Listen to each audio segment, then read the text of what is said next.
शालेय विद्यार्थ्यांची वाहतूक अधिकाधिक सुरक्षित करण्याच्या दृष्टीनं राज्य शासनानं आखून दिलेल्या नियमावलीनुसार स्कूल बसेसची तपासणी दरवर्षी उपप्रादेशिक परिवहन अधिकारी कार्यालयाकडून करण्यात येते. यंदा आतापर्यंत 60% बसेसची तपासणी पूर्ण झाल्याची माहिती उपप्रादेशिक परिवहन सूत्रांनी दिली. तर विद्यार्थी प्रवासी वाहतुकीची परवानगी फक्त शाळेनं अधिकृत परवाना घेतलेल्या बसेसनाच देण्यात आली असून रिक्षातील विद्यार्थी प्रवासी वाहतूक पूर्णतः अनधिकृत असल्याचं स्पष्ट करण्यात आलंय. शालेय विद्यार्थी वाहतुकीतील वाहन वाहतुकीबाबत स्वतंत्र धोरण राज्य शासनानं आखून नियमावली लागू केली आहे.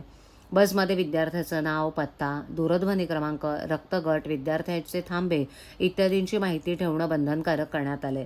शालेय वाहनासोबत शालेय प्रशासन, कंत्राटदारांनी विद्यार्थ्यांची काळजी घेण्यासाठी सहाय्यकाची नेमणूक करणं बंधनकारक आहे.